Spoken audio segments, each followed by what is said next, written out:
Often called a brawler and a fighter rather than a boxer, Duran's infighting style is hugely instructive for modern mixed martial artists as well as self-defense situations.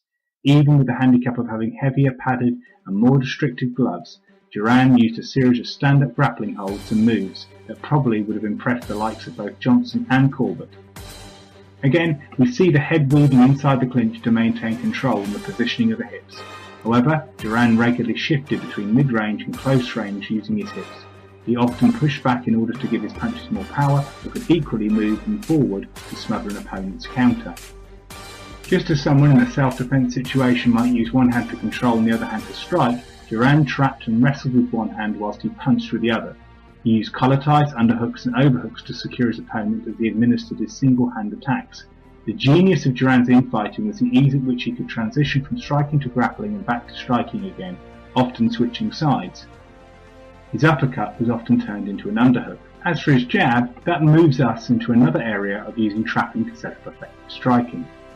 Duran wasn't just great at fighting in the clinch, he could also access it with ease. He used a circling jab that was great to keep his opponent on the back foot as he set up his next attack. Although the tactics would be different in a self-defense situation where fights are much shorter and should not rely on a wearing down strategy, the principle of forward pressure is comparable.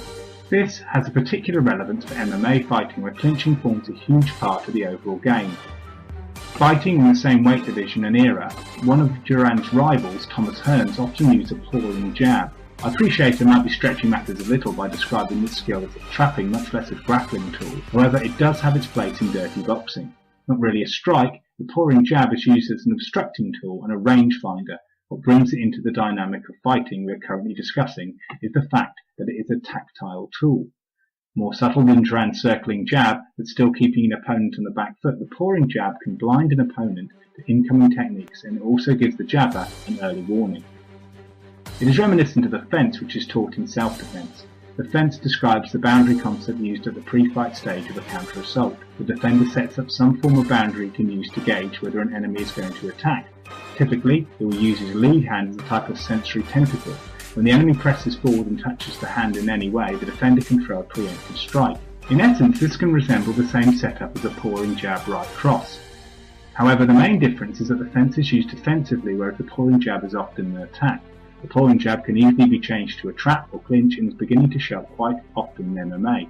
The pawing jab also shares traits with the way a referencing hand is often used in combat. Humans of a variety of disciplines will use one hand to reference a target to help guide their active hand.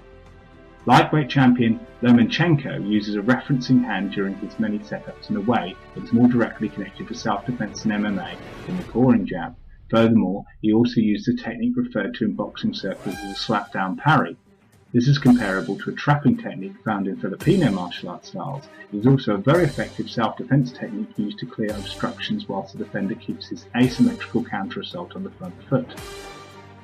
While Lomachenko is praised for the innovative and creative use of his hands, his peculiar slap-down parry was used by a heavyweight that was rarely praised for his technical ability. As one of my favourite YouTubers, the modern martial artist David Christian, has pointed out, Foreman used either of his hands to paw at his opponent's guard. He used this technique to smother his opponents, throw them off balance, or to pull down their arms or head. These long-range setups are comparable to the way the Thai clinch works and is at the heart of effective grapple striking. No discussion on dirty boxing could be complete without me touching on disengagement. Dirty boxing is not just controlling an opponent's strikes, it's also knowing how to maximise the efficiency of disengaging. Breaking from a clinch is often an ideal opportunity to take advantage with a kick. Muay Thai has a very simple yet effective push and kick tactic. With an opponent's arms temporarily occupied with disengaging and trapping, kicks are a good tool for this particular job. In self-defense, kicks are often taught to be kept down to a minimum. However, just as the clinch can be effectively set up for foot sweeps, so are they good targets for low kicks.